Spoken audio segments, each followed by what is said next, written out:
Olá, olá, graça e paz, que Deus abençoe você e toda a sua família. Estamos de volta aqui no canal Falando de Cristo na Estrada, aqui no YouTube e na página da rádio Falando de Cristo na Estrada no Facebook. Eu de cá, às margens do rio Ji-Paraná, a cidade que é o coração do estado de Rondônia, aqui dentro da minha velha van, e você de lá. Eu peço que fique aí em atitude de oração, abra o seu entendimento, peça a Deus para Ele abrir a sua cacholinha para compreender as palavras de Deus e força, no Espírito Santo para colocar em prática. Em minhas mãos ela, ó, amiga, velha companheira, Bíblia Sagrada, lâmpada para meus pés, luz para o meu caminho, é a santa palavra de Deus. Em minhas mãos também o nosso novo material de estudo, Carta aos Hebreus, material que nós vamos estudar janeiro, fevereiro e até o finalzinho do mês de março. Hebreus, mensagem para os últimos dias. Já falei aqui da primeira lição, ela tratou ali de quem é a carta, Provavelmente tudo indica que é o apóstolo Paulo quem escreveu essa carta. O público não é revelado o público, mas a gente sabe que era para o povo de Deus, para cristãos, que tinha passado por algumas fases, Eles tinham recebido a mensagem de pessoas que tinham ouvido e visto Jesus pregar, acompanhou aquele momento do derramamento do Espírito Santo, muitos milagres, estavam entusiasmados com tudo aquilo, mas que estavam passando também por uma perseguição ferrenha, Vocês sabem aí que Roma não deixou barato, A gente tem a história aí, após Estevão, a morte de Estevão ali no ano 34, onde as roupas de Estevão jogadas aos pés do próprio apóstolo Paulo, lá, antigo Saulo de Tarso, Pois é, e aí começa aquela perseguição que os discípulos são obrigados a sair de Jerusalém e aproveitam também para sair pregando a palavra de Deus. Então, eles estavam passando por um momento de perseguição muito ferrenho e Paulo, preocupado com esse momento em que alguns estavam cansados, desanimados, ele faz essa carta. E falamos também na diferença, uma carta é indicada, geralmente mandada para uma pessoa, uma epístola para um grupo de pessoas. E também falamos que é uma homilia, O gênero é uma homilia ou um sermão. Ele fala mais em ouvir e falar do que em escrever, Bem, isso é importante compreender para as lições futuras, Então eu quero convidar você para orar junto comigo agora. Querido Deus, amado Pai, em sua presença, Senhor, pedimos perdão pelos pecados e falhas e lhe agradecemos por mais esse momento de estudo da sua palavra. Que o Santo Espírito esteja com cada família, derrame a sua bênção, a sua graça, a sua misericórdia. Tenha compaixão de nós, meu Pai. Seja em cada lar, esteja presente agora, em nome de Jesus. Amém. Amém? Bom, se você não me conhece, eu sou o Vanderlei Francisco. Se me conhece, Vanderlei Francisco também, tá? Nosso canal Falando de Cristo na Estrada aqui no YouTube é um canal novinho. Preciso de você aí para compartilhar, para indicar também para outras pessoas. É importante que assista o vídeo também até o final, porque daí o YouTube vê a relevância e começa a indicar para outras pessoas, É o estudo da Palavra de Deus. E você que está aí no Facebook nos ajudando há mais de 4 anos, nos ajude também lá no YouTube, tá bom, gente? Deixa o seu like aí, faça o seu comentário, de onde é que você está assistindo. Bom, eu já falei para vocês também da mudança que vai ter aqui no canal, mudança para melhor, A gente vai estar aí trazendo um momento especial de oração todos os dias, tá? Uma oração intercessora todos os dias aqui no nosso canal. A gente está discutindo o nome aí dessa nova playlist, Minha mãe, Dona Maria Divina, quero mandar um abraço para ela, mãezinha, te amo, tá? E ela sugeriu que a gente faça aí uma campanha de oração, Uma campanha de oração permanente. Eu citei para ela, poderia ser um círculo de oração, uma corrente de oração, ou uma campanha de oração. Ela falou, não, já que vai ser permanente, para todos sempre, amém? Vamos fazer uma campanha de oração, onde as pessoas pedem oração por um motivo específico e todos nós oremos por essa pessoa. Vai ser uma grande corrente, um orando pelos outros e os outros orando por esse um também, Então, veja como vai ser poderosa esta campanha de oração aqui no nosso canal, aqui no YouTube e também no Facebook. Meus queridos, eu já falei para vocês aí na primeira lição, E agora eu quero continuar tratando desse tema de Hebreus aqui com bastante calma, Como nós observamos ali na semana passada, os 2 últimos vídeos que eu postei, os primeiros cristãos do Novo Testamento, eles leram Hebreus como uma carta do apóstolo Paulo. Por isso nós estamos tratando, e vamos tratar até o final desse estudo, Hebreus como uma carta do apóstolo Paulo. Estritamente falando, porém, o escritor da carta, ele aparenta ser anônimo, viu? Eu sei disso, tá?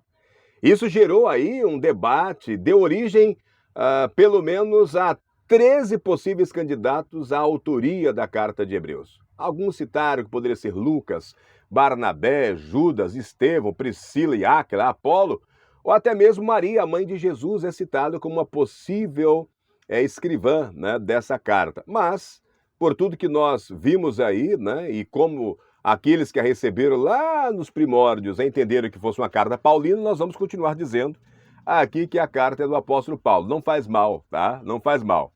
Agora, quanto a isso, o que se pode inferir com segurança são 4 fatos importantes que eu quero dividir com vocês. Qual é o primeiro fato importante? Em primeiro lugar, o autor da carta de Hebreus deve ter sido bem instruído, era uma pessoa bem instruída. Hebreus tem de longe aí o melhor grego do Novo Testamento, né? Segundo ponto importante, o autor estava familiarizado com os métodos judaicos de interpretação das Escrituras, argumentos por analogia e outras técnicas semelhantes, né? É um sermão realmente muito bem feito. Terceiro ponto é que o autor conhecia bem as Escrituras judaicas, né? Hebreus tem o uso mais extenso de citações do Antigo Testamento. Então, o autor que escreveu Hebreus, ele conhecia, tinha muito contato ali com a Bíblia, o Antigo Testamento, que era a Bíblia que eles conheciam. Quarto ponto, o autor conhecia Timóteo. Hebreus capítulo 13, verso 23, revela que o autor de Hebreus conhecia Timóteo. Todos esses fatos falam em favor e não contra a autoria paulina, ok? Então, certamente, o autor optou por permanecer anônimo por motivos não revelados. Se ele não revelou, quem sou eu, né? Mas vamos continuar trabalhando aí dentro dessa possibilidade de ter sido o apóstolo Paulo, o escritor da carta aos Hebreus, tá? Então, a lição número 2, ela enfatizou o quê? Qual foi o tema? O primeiro é Cristo, nosso Rei. E o segundo é Cristo, o nosso mediador, tá? Então, os 2 temas principais dessa lição 2, né? Ela está enfatizando, primeiro, que Cristo é o nosso rei e segundo, que Cristo ele é o nosso mediador. O verso para memorizar, aquele que é bom a gente guardar sempre, está em Hebreus 8:1 que diz: ora, o essencial das coisas que estamos dizendo é que temos tal sumo sacerdote que se assentou à direita do trono da majestade nos céus. Irmãos, isso aqui dá um sermão, né? Dá um sermão. Ele está dizendo, ora, o essencial. Você pode esquecer de tudo, mas não esqueça da importância das coisas que vocês estão estudando e ouviram em Hebreus. O mais importante entre elas é você entender que nós temos um tal sumo sacerdote que se assentou à direita do trono da majestade de Deus. Bom, a gente conhece Levítico, né? A gente sabe que sacerdote não sentava ao lado direito do rei, né? Mas este sumo sacerdote, esse nosso rei aqui, ele é Jesus. Por isso ele senta à destra do Pai. Imagina aí, né? Que coisa maravilhosa, que bom é saber disso. Vamos falar um pouquinho sobre Cristo como o nosso rei. Cristo, nosso rei. O primeiro capítulo de Hebreus pode ser resumido em uma curta declaração bíblica. Cristo é superior aos anjos.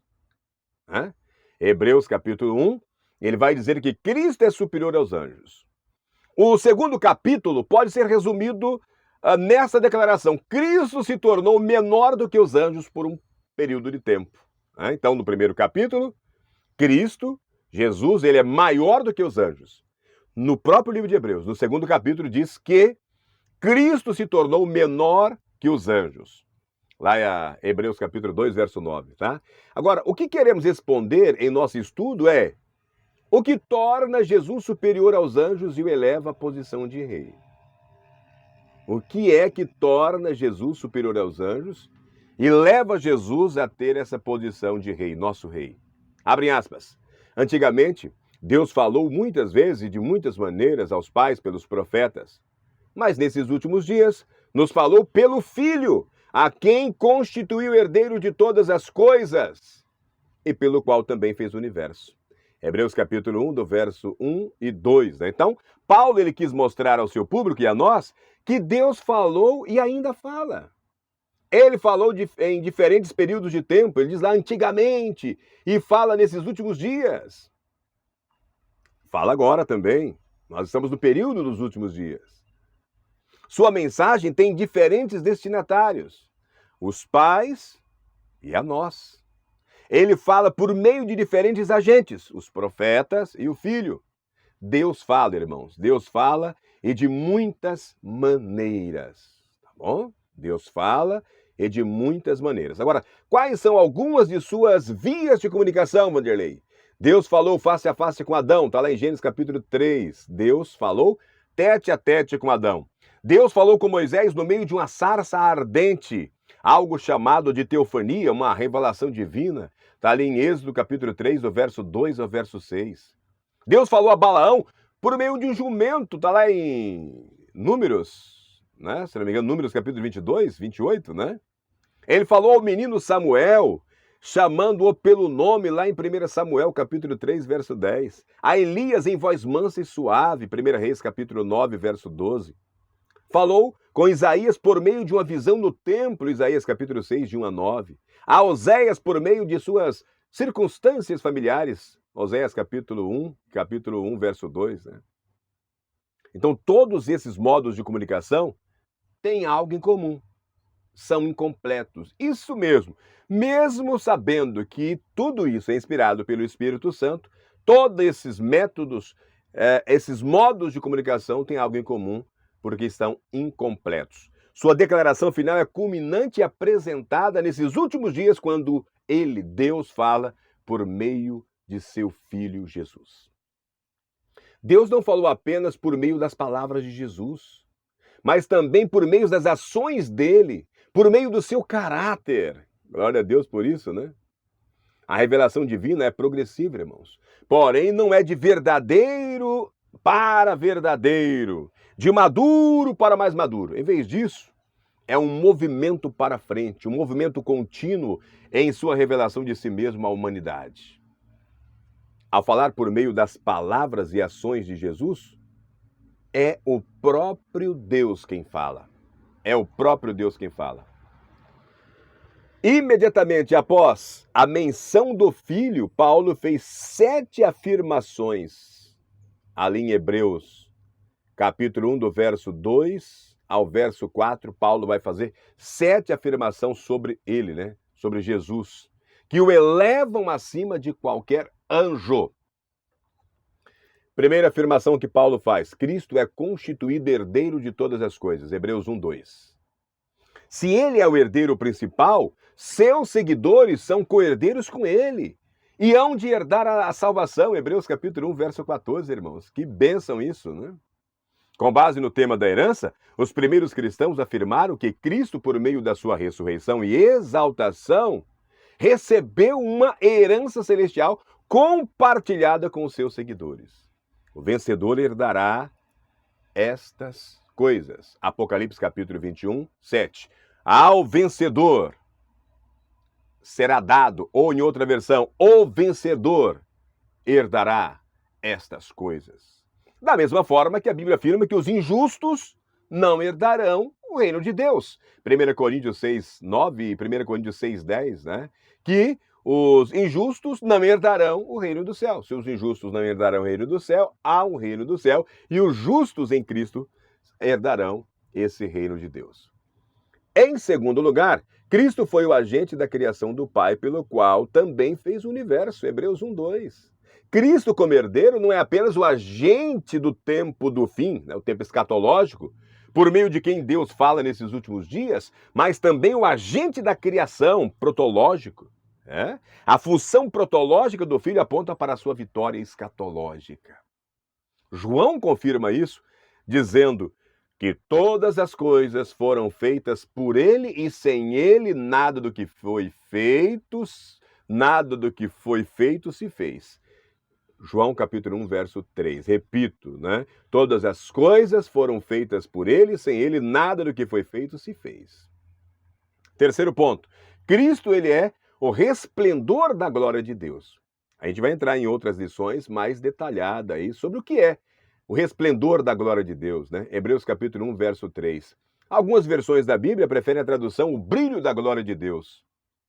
Além disso, Cristo é a expressão exata do seu ser. Hebreus 1, 3 diz que Cristo é a expressão exata de Deus. O termo grego para a expressão exata, caráter, indica uma marca impressa em um objeto, especialmente em moedas. Ambas as descrições de Jesus como brilho de Deus e como expressão exata de Deus mostram que ele é a representação completa e adequada do Deus divino. Amém? Os dois compartilham a mesma expressão do ser. O que Paulo transmite nesse texto, irmãos, é o sinônimo do que Jesus testifica. Abrem aspas. Quem vê a mim vê o Pai. Palavras de Jesus lá em João 14:9. Quem vê a mim vê o Pai. Não há melhor revelador de Deus do que Jesus Cristo. Se quisermos saber quem é Deus, devemos conhecer quem? Devemos conhecer Jesus. Ah? Quarto ponto. Sustentando todas as coisas pela sua palavra poderosa. Hebreus capítulo 1, verso 3. Cristo não apenas falou e coisas vieram à existência, mas ele sustenta as coisas em existência por sua palavra poderosa. Amém? Que também daria um outro sermão, né? Esse oxigênio que eu estou respirando aqui é dele, né? É ele que permite com que eu respire e ele cria esse oxigênio na medida certa, né? Na medida certa, na quantidade, na dosagem certa para que eu não morra, para que o planeta não pegue fogo, né? Ao mesmo tempo que nós temos rotação, translação, né? Nós temos as estações, tudo necessário para a sobrevivência da vida aqui na Terra. Quinto ponto. Cristo fez a purificação dos pecados. Hebreus capítulo 1, 3. Aquele que foi instrumento da atividade criativa de Deus é também um instrumento de sua atividade salvífica, purificando o arrependido de seus pecados. O alto sacrifício de Cristo purifica a nossa consciência de obras mortas para servirmos ao Deus vivo. Hebreus capítulo 9, verso 14. Sexto ponto é que Cristo, depois de realizar a sua obra expiatória, abre aspas, assentou-se à direita da majestade nas alturas. Hebreus 1, verso 3. Essa posição, irmãos, é uma alusão direta ao Salmo 110, verso 1, citado no final do primeiro capítulo. Sente-se à minha direita até que eu ponha os seus inimigos por estrado dos seus pés. Hebreus capítulo 1, verso 13. Jesus disse ao Sinédrio, em julgamento, Jesus falou as seguintes palavras: verão o Filho do Homem sentado à direita do Todo-Poderoso. Glória a Deus. Mateus capítulo 26, 64. Sétimo ponto. Cristo se tornou tão superior aos anjos quanto herdou mais excelente nome do que eles. Hebreus 1, 4. Quando é que Cristo é superior em relação aos anjos? Essa pergunta é respondida na sequência de citações da própria carta aos Hebreus. Hebreus capítulo 1, verso 5 até o verso 14, diz, primeiro, Cristo merece adoração, Hebreus 1, 6. Ao contrário dos anjos, né, que não aceitam ser adorados. Você vê lá em Apocalipse 19, 10, Apocalipse 28, verso 8 e verso 9, os anjos não aceitam adoração. Cristo, né, aqui é citado que Cristo merece adoração. Cristo tem um trono e tem um cetro, Hebreus 1, 8. Ele foi ungido como um rei, Hebreus 1, 9. Cristo criou os céus e a terra, Hebreus 1, 10. Cristo está assentado à direita de Deus, Hebreus 1, 13. A frase tendo se tornado tão superior aos anjos, nesse contexto, aponta para a cerimônia da entronização de Deus lá no céu, à direita do Pai. Houve uma grande festa, né? Leia Apocalipse capítulo 4 e Apocalipse capítulo 5.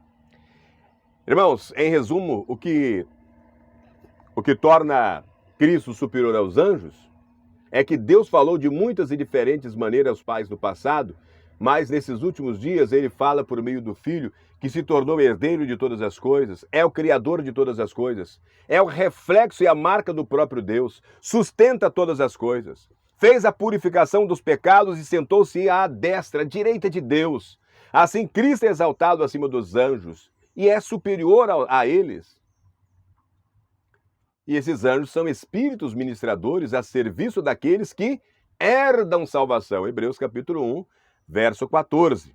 Além disso, ele é adorado em seu trono à direita de Deus. E Cristo, ele é o nosso rei. Ok? Espero que tenha respondido aí para vocês, né? Por que no capítulo 1 Jesus se faz menor do que os anjos, como ser humano, como eu e você, né? E o capítulo 2 mostra Cristo agora superior aos anjos, tá? Bom, no próximo vídeo nós vamos falar de Cristo como nosso mediador. o nosso intercessor. E ainda eu vou deixar uma frase para você aqui que está lá em João, né? Filhinhos, eu escrevo para que vocês não pequem. Porém, se vocês pecar, lembre-se que vocês têm um advogado no céu, que é Jesus Cristo. Amém? Amém. Irmãos, nós só estamos começando esse estudo, por isso eu estou bem devagar para que vocês tenham a compreensão melhor do autor, né, da sua homilia, dessa epístola, sermão, provavelmente escrita para o apóstolo Paulo, para o povo de Deus dos últimos dias. Eu espero que você seja incluído como povo de Deus dos últimos dias, aguardando a breve volta de Jesus, onde ele vem para nos buscar. Não se turbe o vosso coração, credes em Deus, credes também em mim, na casa do meu pai há muitas moradas. Se não fosse assim, eu teria falado para vocês. Eu vou, e quando eu for e terminar de fazer a obra, toda a obra lá no céu, terminar de preparar o lugar, eu vou voltar. E vou buscar você, sua família, para que todos vocês estejam onde eu estiver. Jesus veio, Jesus retornou para o céu, ele está à destra do Pai, ele é o nosso rei, ele é o nosso sumo sacerdote, ele é o nosso advogado, ele é o nosso mediador. Em breve ele volta, ok? Em breve ele volta. Fique nessa esperança. Muito obrigado pelo carinho, compartilhe com os amigos, deixe aí o seu gostei ou não gostei. Amanhã a gente continua o nosso estudo falando sobre Cristo como o nosso mediador, tá? Cristo como o nosso mediador. E aguardem aí, vem aí a nossa campanha de oração, uma oração publicada todos os dias vamos colocar causas específicas nessa oração, mas eu tenho certeza que mesmo citando causas específicas, né, nós vamos ter pessoas aí pedindo oração para tanta coisa, né, irmãos? Estão passando por tantas dificuldades, né? Pessoas com problemas de saúde.